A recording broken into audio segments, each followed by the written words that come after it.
Olá a todos, me chamo Rodrigo Alexandre, sou professor de Geografia e hoje vim dar uma aula aqui com vocês, conversar com vocês a respeito da formação do território brasileiro a partir dos ciclos econômicos que nós tivemos no nosso país.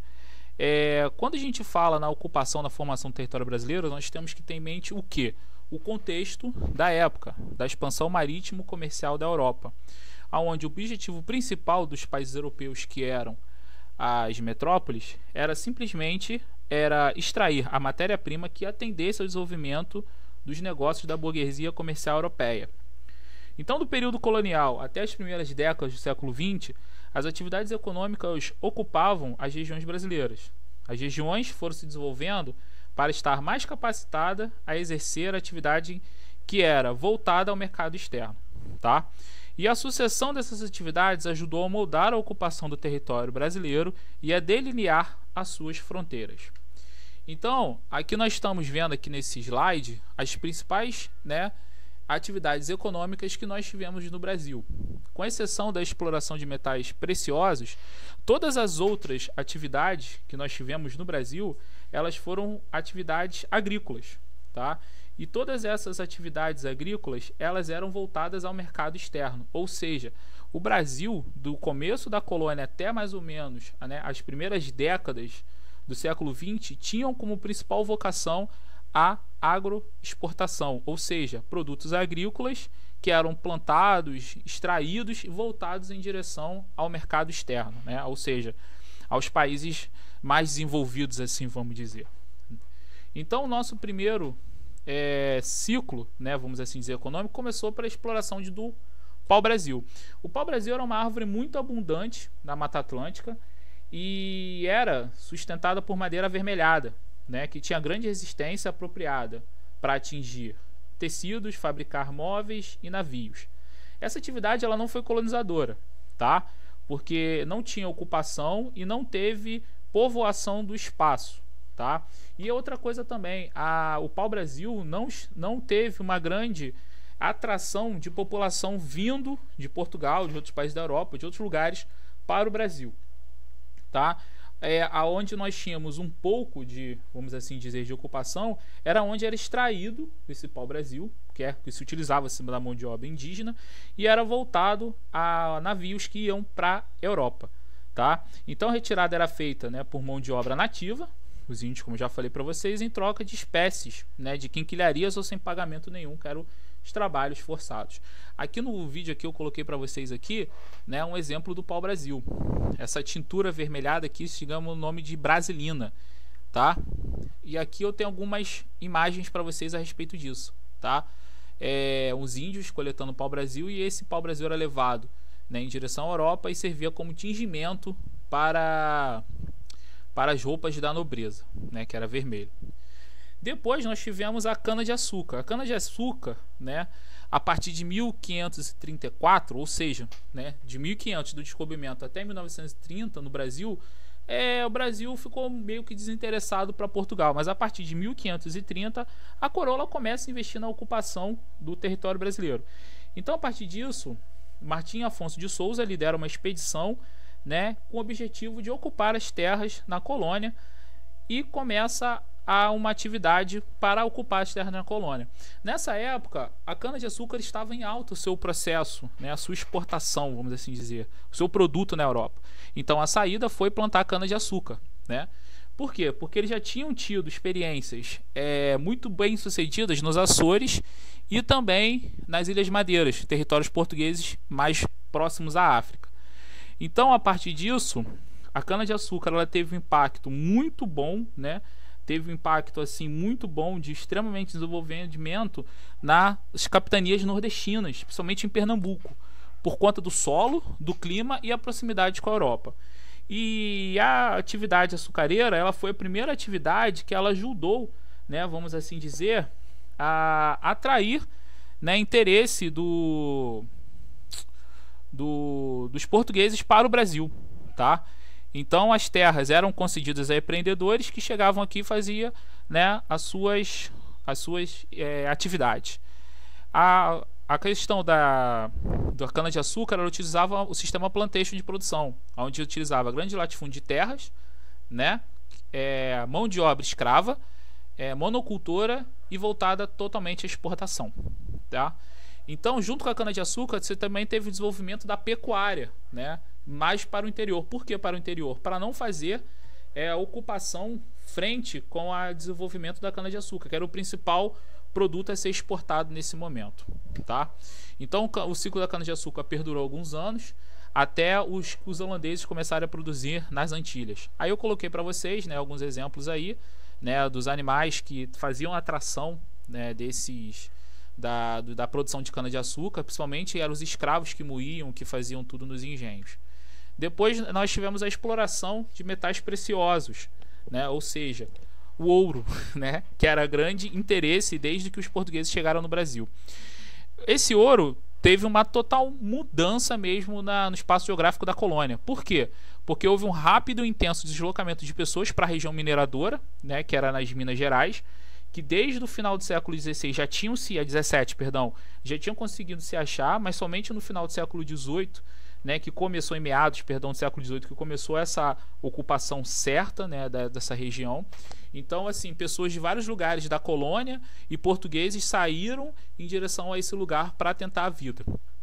Com a chegada, né, da questão mineradora, houve um desenvolvimento do comércio, houve densidade com presença de setores terciários, chegou médico, dentista, pequenas indústrias, uma série de coisas para atender a essa nova atividade que se estava ali. E também nós tivemos a construção de estradas, prédios públicos, residências, oficinas e pequenas indústrias, como eu falei para vocês.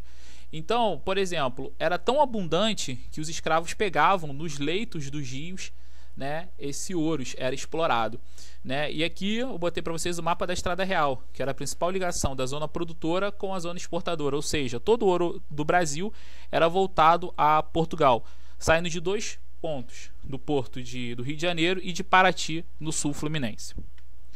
Também nós tivemos a pecuária no sul, onde foi com incentivo de Portugal para a ocupação do sul, né? E ela foi bem sucedida por conta do relevo plano, os campos sulinos conhecidos como pampas, e a grande cobertura vegetal que alimentava esse gado.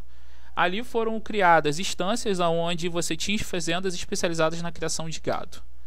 Depois nós tivemos no norte a droga do sertão, né, que era a colheita de especiarias, né, do norte do país, e ela foi o principal ponto de estímulo à penetração e ocupação da Amazônia. E ela foi tão forte ali que ela chegou naquele lugar a ter bases militares e forte para proteger a região de invasões estrangeiras.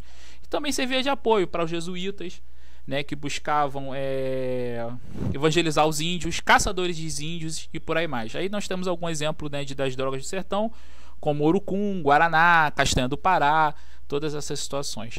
Então, ao final do século XVIII, no mapa do Brasil mostrava muito bem isso, né, como é que era o Brasil, né, nessa época, com atividades bem espaçadas, né, que até o nosso geógrafo brasileiro mais conhecido, Milton Santos, falava que o Brasil era um imenso arquipélago regional, onde cada região tinha a sua atividade, não se ligava uma com a outra, porque as atividades eram totalmente voltadas à metrópole portuguesa, né, ou seja, à Europa, né, e aonde nós tínhamos aí no litoral que as principais atividades, que eram a extração do pau-brasil, a cana-de-açúcar e a pecuária aí ao interior, principalmente margeando o Rio São Francisco, tá?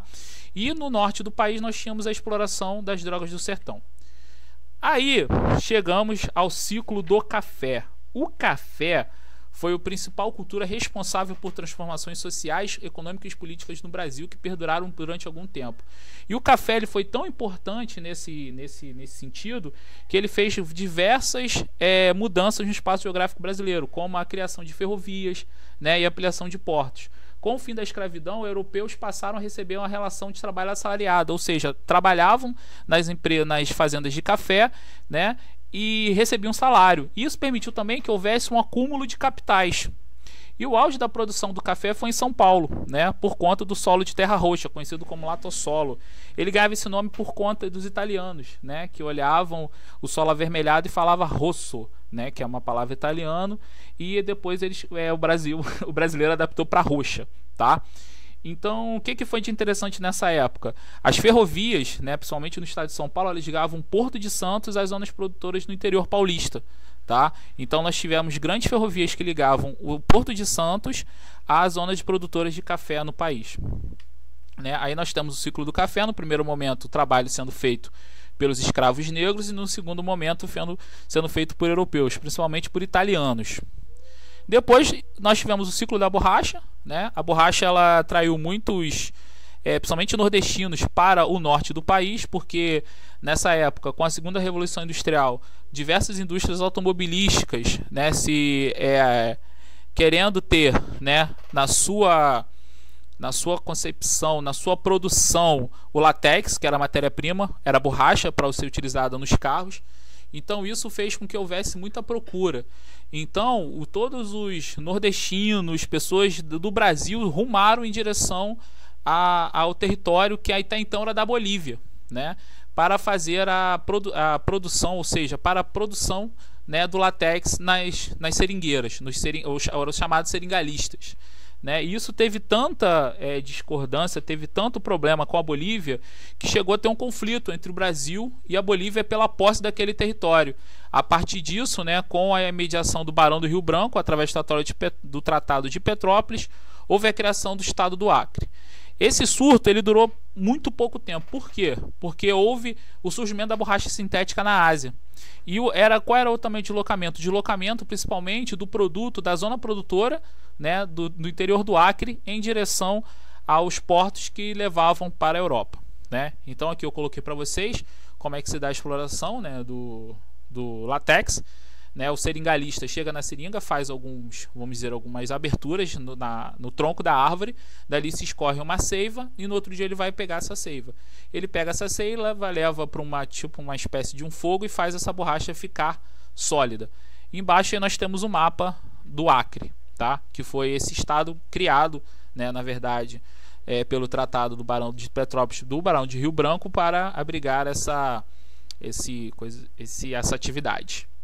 E aí nós chegamos ao final do vídeo, né, com o mapa mostrando a economia e o território brasileiro no século XX. Se vocês forem perceber, né, toda a economia do Brasil nessa época era de economia de exploração de recursos naturais, né? Ou seja, era exploração de minerais, resíduos de minérios, ou plantações como café, mate, cacau, fumo, algodão, cana-de-açúcar e o café, tá?